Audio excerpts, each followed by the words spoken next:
Good evening student, कैसे हैं आप सभी। स्वागत है आप सभी का अपने इस यूट्यूब चैनल पर, जिसमें हम अध्ययन कर रहे थे एनसीईआरटी बायोलॉजी के 12th बायोलॉजी के प्रथम चैप्टर पुष्पी पादपों में लैंगिक प्रजनन।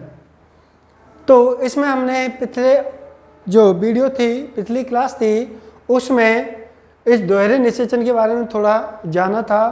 उसमें हमने भ्रूण कोश की संरचना को जाना था। भ्रूण कोश में हमने देखा था कि ऊपर 3 कोशिकाओं का समूह होता है जिनको प्रतिमुखी कोशिकाएं कहते हैं। नीचे 3 कोशिकाओं का समूह होता है जिसमें से 2 कोशिकाएं सहायक कोशिकाएं होती हैं तथा 1 कोशिका अंड कोशिका होती है तथा एक केंद्रीय कोशिका या ध्रुवीय कोशिका होती है।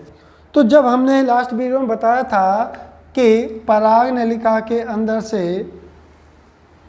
2 नरयुग्मक आते हैं।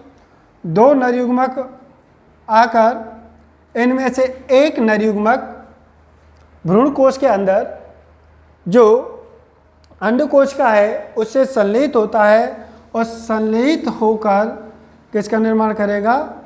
युग्मनज का। एक नर केंद्रक अंड कोशिका से संलेहित होकर युग्मनज का निर्माण करेगा, जबकि दूसरा जो केंद्रक है, नरयुग्मक है, वह ध्रुवीय कोशिका से संलेहित होकर भ्रूण पोष का निर्माण करता है।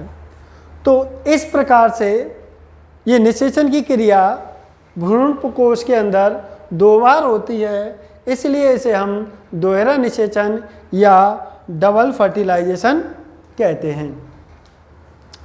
ठीक है, तो ये चीज़ आपको ध्यान रखनी है। अब हम यहाँ पर जो निषेचन जो 2 बार होता है, इसमें 2 क्रियाएं होती हैं। इन दोनों क्रियाओं का अलग अलग नाम दिया गया है। जैसे यदि जो नर युग्मक है, मेल गैमिट जो है, अगर वो अंड कोशिका के साथ निषेचित होता है, जो मादा युग्मक होती है एग सेल, इसके साथ संलेहित होता है, तो इस प्रक्रिया को हम कहते हैं युग्मक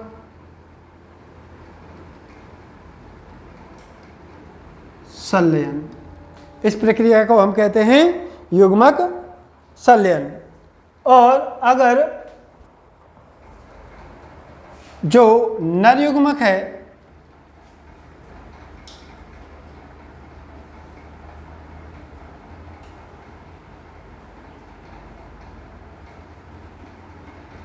किसे ध्रुवीय कोशिका के साथ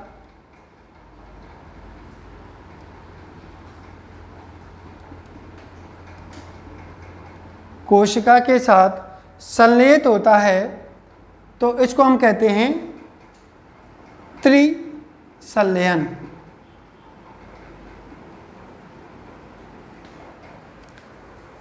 क्या समझे?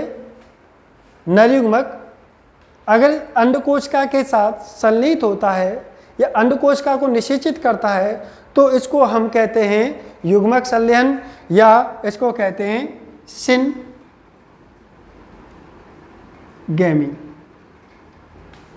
ठीक है, सिनगैमी। अगर नरयुग्मक ध्रुवीय कोशिका के साथ संलेहित होता है तो उसको कहते हैं ट्रिपल फ्यूजन। तो इसको हम क्या कहेंगे? Triple fusion.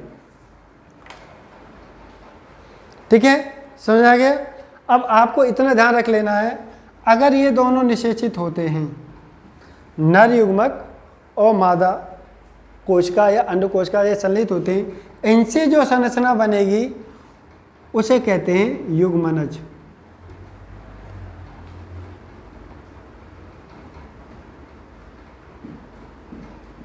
उसे कहेंगे युग्मनज या जाइगोट। ठीक है, क्या समझे? नर युग्मक अंडकोशिका से संलेहित होकर या युग्मक संलयन के द्वारा जो संरचना बनेगी वो कहलाती है जाइगोट या युग्मनज। जबकि यदि नर युग्मक और ध्रुवीय कोशिकाएं आपस में संलित होती हैं तो इससे जो संरचना बनती है वह कहलाती है प्राथमिक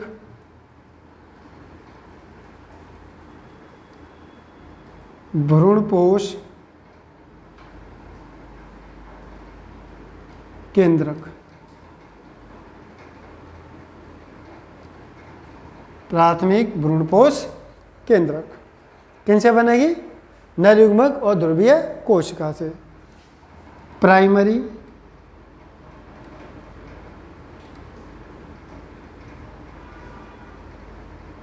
एंडोस्पर्म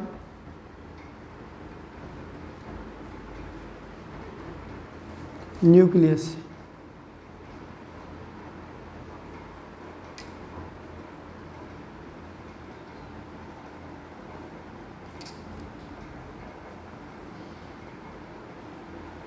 न्यूक्लियस, ठीक है, इसको PEN भी कहते हैं।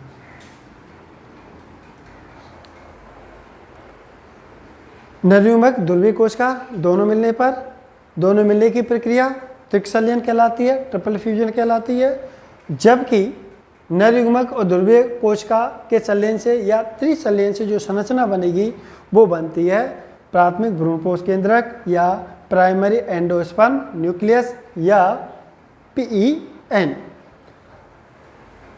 दोहरा निषेचन हो रहा है। अब हम बात करते हैं आगे, ये जो युग्मनज बनेगा किसके फलस्वरूप? सिनगैमी के फलस्वरूप या युग्मक संलयन के फलस्वरूप। जो ये युग्मनज बनेगा, इस युग्मनज यह युग्मनज आगे विकसित होकर निर्माण करेगा भ्रूण का।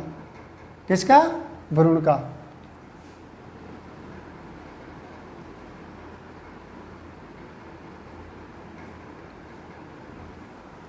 जबकि जो प्राथमिक भ्रूणपोष केंद्रक है ये बाद में प्राथमिक भ्रूणपोष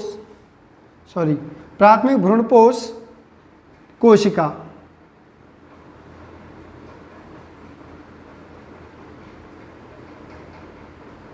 भ्रूणपोष कोशिका का निर्माण करेगा, जिसको हम प्राइमरी एंडोस्पर्म सेल कहेंगे। प्राइमरी एंडोस्पर्म सेल या PEC कहेंगे। अब ये जो PEC है ये आगे परिवर्धित होकर विकसित होकर निर्माण करेगी भ्रूण पोष का या एम्ब्रियो इंडोस्पर्म का।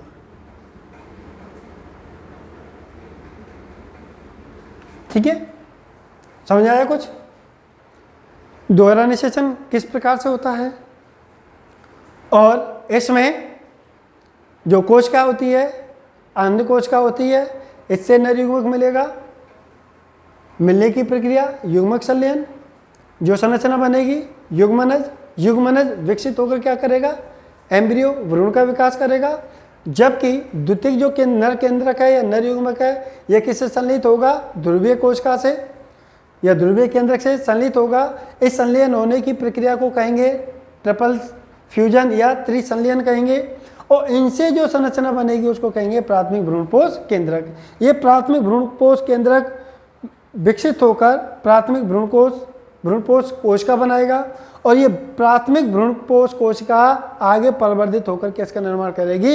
एंडोस्पर्म अर्थात भ्रूणपोष का निर्माण करेगी। तो उम्मीद है आपको ये जो दोहरा निषेचन है समझ में आ गया होगा। अब इसी में थोड़ा सा हम आगे बढ़ा देते हैं इसको, जो भ्रूणपोष है।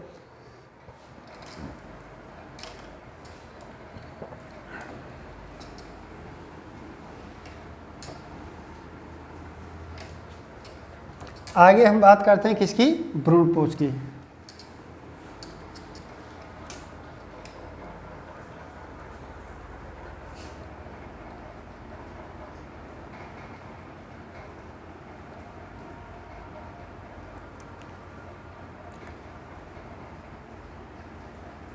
एंडो स्पर्म,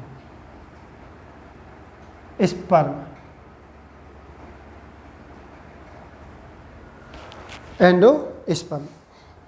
हाँ, हम बात करें भ्रूण कोश। भ्रूण कोश के अंतर्गत हम प्रतिमुखी कोशिकाओं को छोड़ देते हैं और जो अन्य उपकरण है, अंड कोशिकाएं और सहायक कोशिकाएं, इनको छोड़ देते हैं। हमारे यहाँ पे था ध्रुवीय केंद्रक। अब इसके साथ क्या मिल गया? नर केंद्रक, दोनों मिल गए। तो आप, हाँ अभी मैंने एक शब्द लिखा त्रिसंलयन, सॉरी भूल गया था। त्रिसंलयन का मतलब यहाँ पर क्या होगी, जो गुणसूत्रों की संख्या कितनी हो जाएगी? ट्रिपल हो जाएगी, क्योंकि ध्रुवीय कोशिका पहले से ही द्विगुणित थी।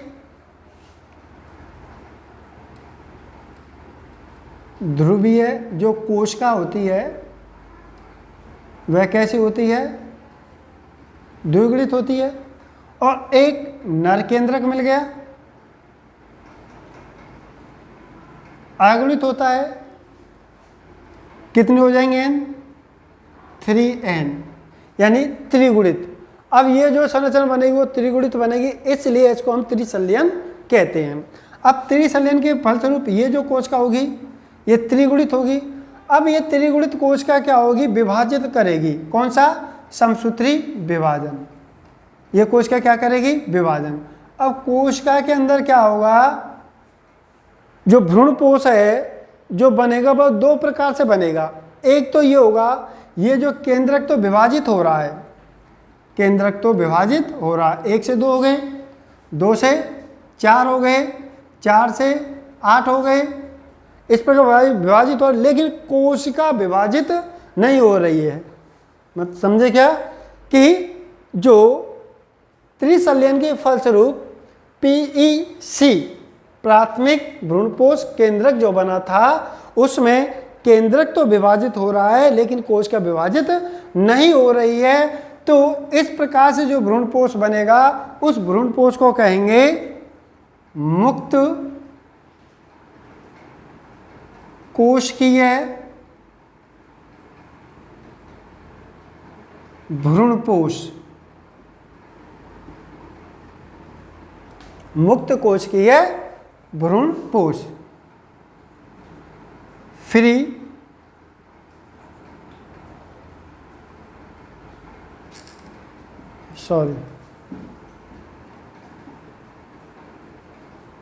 मुक्त केंद्रीय भ्रूणपोष, फ्री न्यूक्लियर एंडोस्पर्म।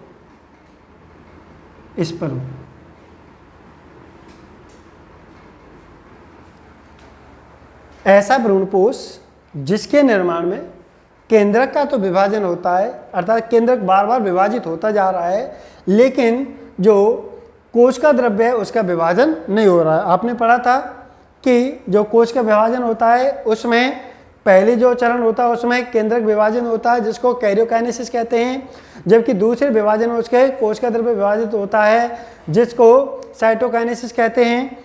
तो यहाँ पर कैरियोकाइनेसिस अर्थात केंद्रक विभाजन की तो प्रक्रिया हो रही है लेकिन कोश का विभाजन नहीं हो रहा है, तो उसको हम कहेंगे, इस प्रकार से जो भ्रूण बनेगा उसको कहेंगे मुक्त केंद्रीय भ्रूणपोष।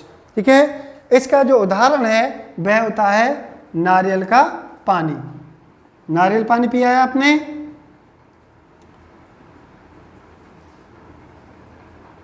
नारियल पानी जो होता है वह कैसा होता है? एक तरह से मुक्त केंद्रीय भ्रूणपोष होता है। अब दूसरा जो होता है वह होता है कोशिकीय भ्रूणपोष। दूसरा कौन सा होता है? कोशिकीय भ्रूणपोष। कोशिकीय भ्रूणपोष में केंद्रक विभाजन के साथ साथ उसका कोश का द्रव्य भी विभाजित हो जाता है, या फिर बाद में यही केंद्रक ही अपने चारों ओर के जीव द्रव्य को इकट्ठा करके नई कोशिकाओं का निर्माण कर लेते हैं। तो इस प्रकार से जो भ्रूणपोष बनेगा उसको कोशिकीय भ्रूणपोष कहेंगे या सेलुलर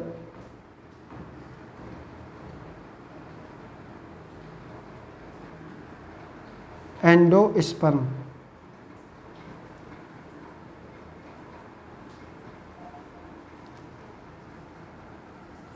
या सेलुलर एंडोस्पर्म कहेंगे।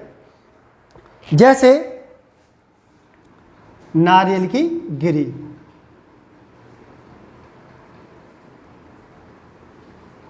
नारियल की जो गिरी होती है, जो सफ़ेद गुदेदार जो भाग होता है, वो क्या होता है? कोशिकीय भ्रूणपोष। ध्यान रख लेना, नारियल में दो प्रकार का केंद्रक है, भ्रूणपोष है। एक तो मुक्त केंद्रीय है और दूसरा कोशिकीय भ्रूणपोष। जो नारियल पानी होता है वह मुक्त केंद्रीय भ्रूणपोष होता है, जबकि जो गिरी वाला भाग, जो सफ़ेद वाला भाग होता है, वह होता है कोशिकीय भ्रूणपोष। अब आपके एनसीईआरटी में केवल ये दो प्रकार के भ्रूणपोषों का वर्णन किया गया है। तीसरा जो होता है, जिनको माध्यमिक कहते हैं,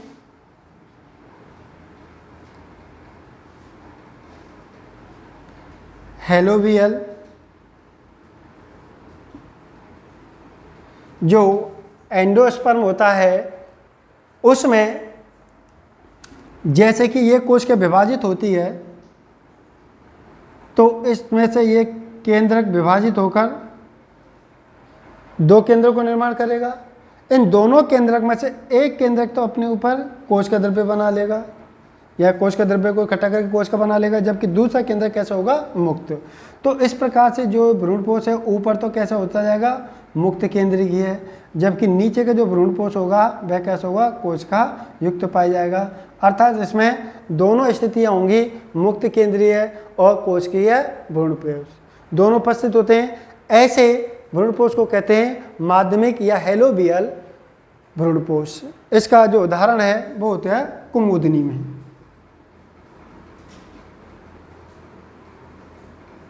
कुमुदिनी नामक जो पौधा होता है, उसका जो भ्रूणपोष होता है वैसा होता है माध्यमिक। ये आपके एनसीईआरटी में ऐसा है, इसका है नहीं है जिक्र। आपके मुख्य रूप से दो दे रखे हैं, आपको ये ध्यान रखना है कि जो भ्रूणपोष होता है वह दो प्रकार का होगा। पहला मुक्त केंद्रीय, दूसरा कोशिकीय भ्रूणपोष। मुक्त केंद्रीय भ्रूणपोष जिसमें केंद्रक का विभाजन तो होता है, लेकिन कोशिका द्रव्यों का विभाजन नहीं होता। अर्थात केंद्रक के चारों कोशिका द्रव्य का इकट्ठा होकर, कोशिका द्रव्य इकट्ठा होकर कोशिका का निर्माण नहीं करता है। और तथा दूसरा कोशिकीय भ्रूणपोष जिसमें केंद्रक विभाजन के साथ साथ उसके साथ कोशिकाओं का भी निर्माण होता है, तो उसको कोशिकीय भ्रूणपोष कहेंगे। इस प्रकार से आपके जो भ्रूणपोष का टॉपिक है वो क्लियर हो रहा है। उम्मीद है आपको ये समझ में आया होगा। यदि समझ में आया हो तो चैनल को लाइक कर देना, सब्सक्राइब कर देना। मिलते हैं अगली वीडियो में, अगली क्लास में। तब तक के लिए गुड नाइट, बाय बाय।